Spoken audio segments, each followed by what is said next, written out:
Bonjour à tous, shalom à tous. J'espère que vous allez bien, que vous êtes en bonne santé. Vous savez, mon sentiment, même si quelquefois je crie dans mes vidéos, je crie pas par haine des gens, je crie par haine du mal, ce qui n'est pas la même chose. Et je crie surtout, c'est un cri d'indignation. Et aussi bien si le mal est en moi que s'il est dans les autres, c'est pareil.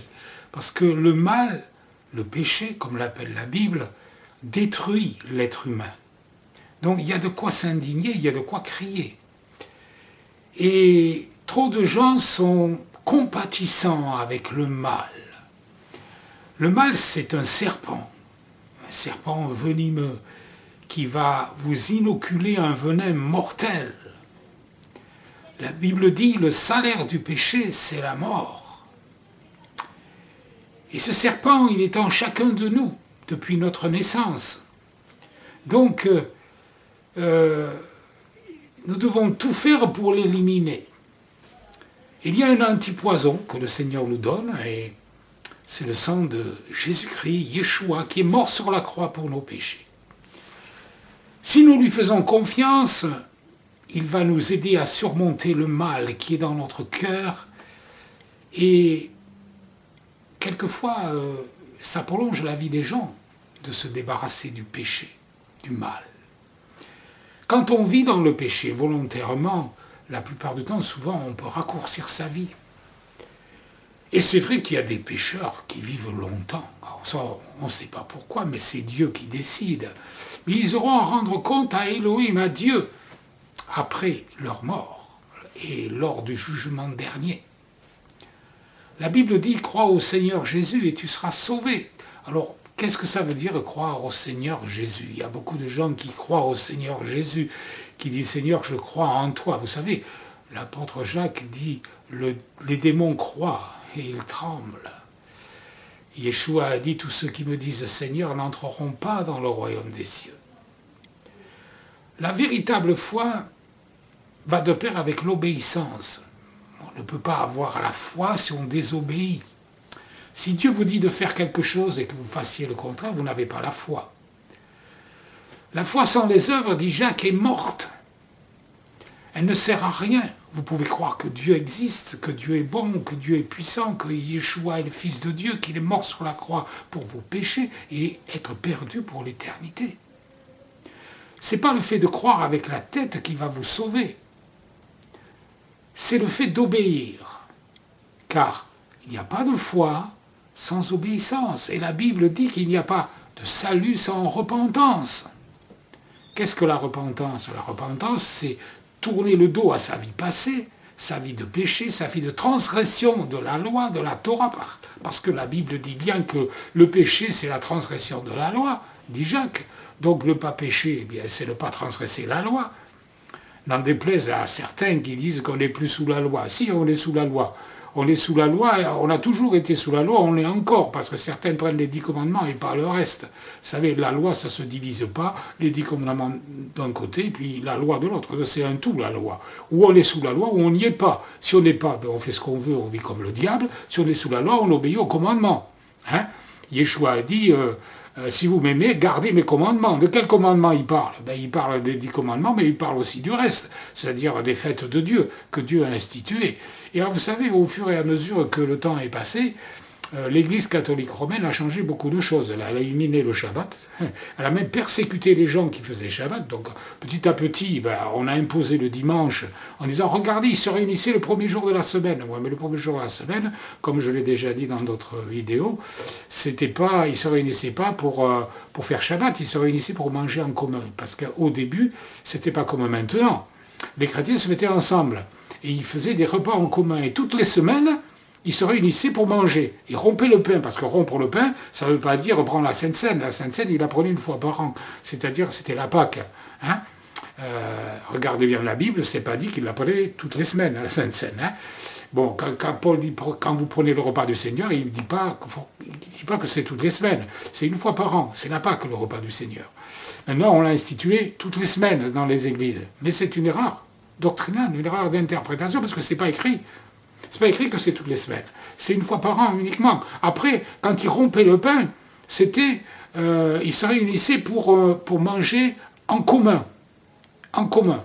Mais le Shabbat, ils étaient dans le temple et ils écoutaient la parole de Dieu. Et ils écoutaient la loi de Moïse, comme le disaient les apôtres. À un moment donné, Moïse leur a prêché tous les Shabbats, aux nouveaux chrétiens. Bon, ça veut dire qu'ils se réunissaient tous les Shabbats pour écouter Moïse, pour écouter la loi, parce que maintenant les évangéliques, la loi, il laisse un peu de côté, quoi. Pour les 10 commandements, oui, mais pas le reste, ça ne les intéresse pas. Mais ça, c'est venu progressivement, ça s'est institué dans les traditions. Et il y a une mauvaise interprétation des lettres de Paul, et de la Bible en général, qui fait qu'on dit qu'on n'est plus sous la loi. Mais si on est sous la loi, on est toujours sous la loi, on a toujours été. Ils disent on est sous la période de la grâce, mais c'est pareil, la période de la grâce, elle existait sous la période de la loi. Regardez tous les gens qui vivaient sous la loi, ils n'étaient pas sauvés par la loi, ils étaient sauvés par grâce. C'est-à-dire que tous les patriarches parlent de la grâce de Dieu, de la miséricorde de Dieu, tous. Regardez, David, il parle sans cesse de la grâce de Dieu. Donc, ils étaient sous la grâce eux aussi. Ils n'étaient pas sauvés par la loi, autrement ils seraient perdus. Non, la loi, c'est simplement un acte d'obéissance à Dieu. Alors la loi, qu'est-ce que c'est? Bon, bien sûr, il y a les sacrifices, mais comme il n'y a plus de temple, il n'y a plus de sacrifices. Et le sacrifice suprême, bien sûr, c'est Yeshua, c'est Jésus-Christ qui a versé son sang.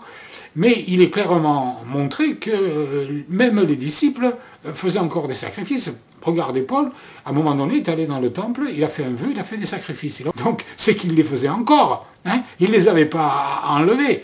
Alors, quand Paul dit « vous n'êtes plus sous la loi », comprenez bien qu'il dit « sous la condamnation de la loi ». Parce qu'il y en a qui disaient « il faut circoncire les adultes », parce que quand Paul parle de la circoncision, et qui dit qu'on n'a pas besoin de se faire circoncire, il ne parle pas des bébés, il parle des adultes. Parce que la circoncision, c'est à 8 jours. Et il disait et certains pharisiens disaient qu'il faut circoncire les adultes, sinon vous ne pouvez pas être sauvés. Et Paul dit non, c'est pas vrai, vous n'avez pas besoin de circoncire les adultes pour être sauvés. Bon, par contre, les enfants, il n'a pas dit qu'on ne devait pas les circoncire, ça a toujours lieu, c'est toujours valable ça. Et c'est pas une mutilation, je trouve qu'on mutile davantage les enfants en leur enseignant n'importe quoi, parce qu'on les pousse à faire n'importe quoi. Mais la circoncision, c'est pas une mutilation, pas du tout. C'est à 8 jours, en plus, c'est le jour idéal pour circoncire un bébé, parce que c'est là que ça va se passer le mieux.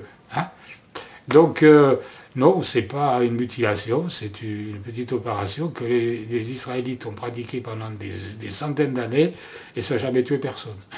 Jamais. Enfin, je ne sais pas s'il n'y a pas eu des fois des cas où il y a eu des infections, je ne sais rien, je n'en ai pas entendu parler. Mais en tout cas, si Dieu le dit, c'est que ça ne fait pas de mal. Donc, ensuite, eh bien, tout ça, ça n'a pas été aboli, ça n'a jamais été aboli.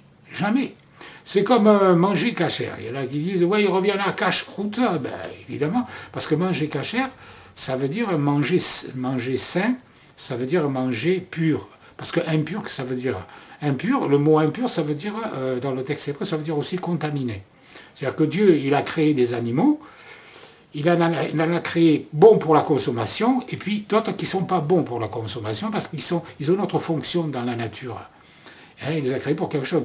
Par exemple, certains sont des charognards, ils mangent des cadavres, et ils sont contaminés par des germes qui sont mauvais pour la santé. Alors quelquefois, ça ne vous terrasse pas sur le coup, mais à long terme, ça peut vous donner des maladies, même peut-être des cancers, des choses comme ça. Parce que les scientifiques ont découvert récemment, par rapport au bœuf, le bœuf, ils disent la viande de bœuf est cancérigène, mais ça c'est l'abus de bœuf. Mais le porc, lui, ils le mettent sur le même plan que les drogues et tout ça, ils disent c'est cancérigène à 100% le porc. La viande, la charcuterie. Donc, ils découvrent maintenant que la charcuterie, c'est pas bon. C'est pas bon. C'est pas bon pour la santé, c'est pas bon pour le cœur, c'est pas bon pour plein de trucs.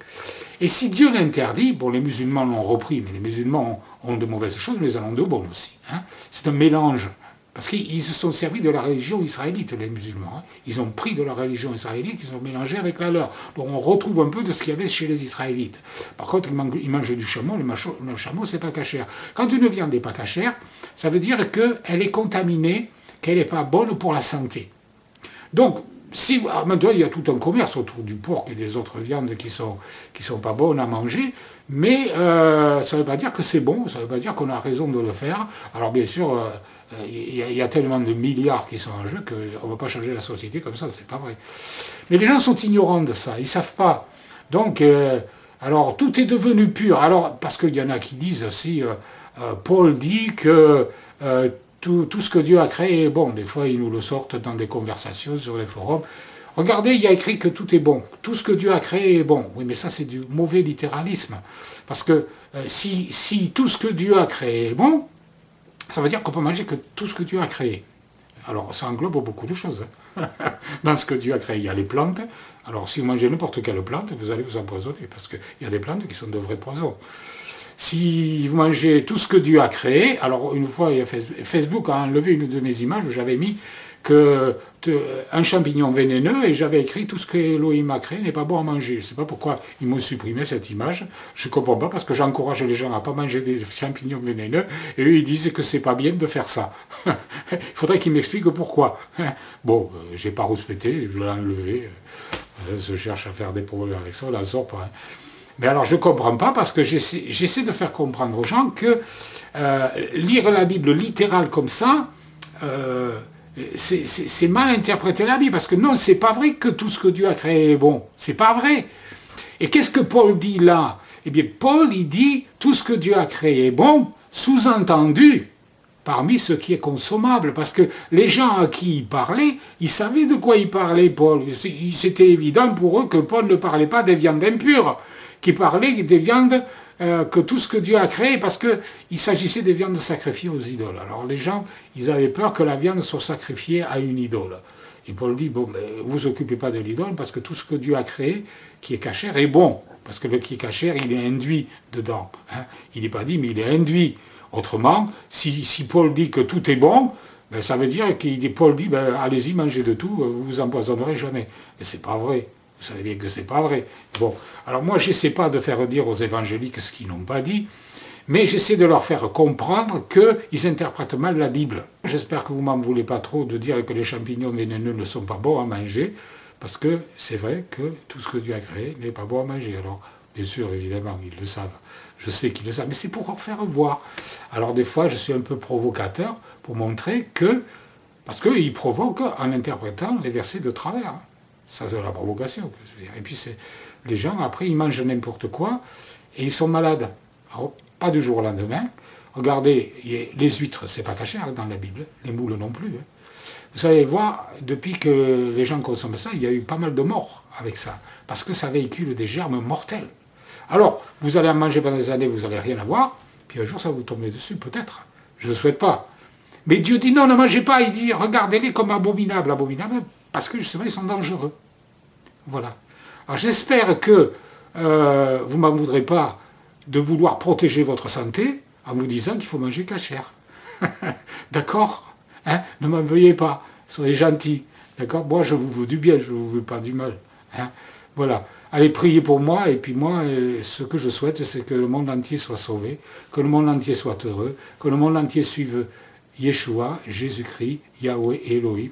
Et voilà, et que Dieu vous bénisse à tous, qu'il bénisse votre famille, vos enfants, même si vous ne suivez pas la Torah, ça c'est votre problème, c'est pas moi qui juge, c'est Dieu qui va vous juger. Il y en a qui ne le font pas volontairement, qui sont éclairés, ben, ceux-là ils seront jugés par Dieu. Il y en a qui ne savent pas, qui n'ont pas compris, ceux-là Dieu les pardonne. Mais si vous avez compris, alors faites-le. Faites-le parce que c'est bon pour la santé de suivre Elohim, non seulement manger cachère, mais faire la volonté de Dieu. Ça prolonge les jours. Alors pas toujours, parce que des fois, il y a des persécutions, il y a des gens qui se font tuer à cause de leur foi.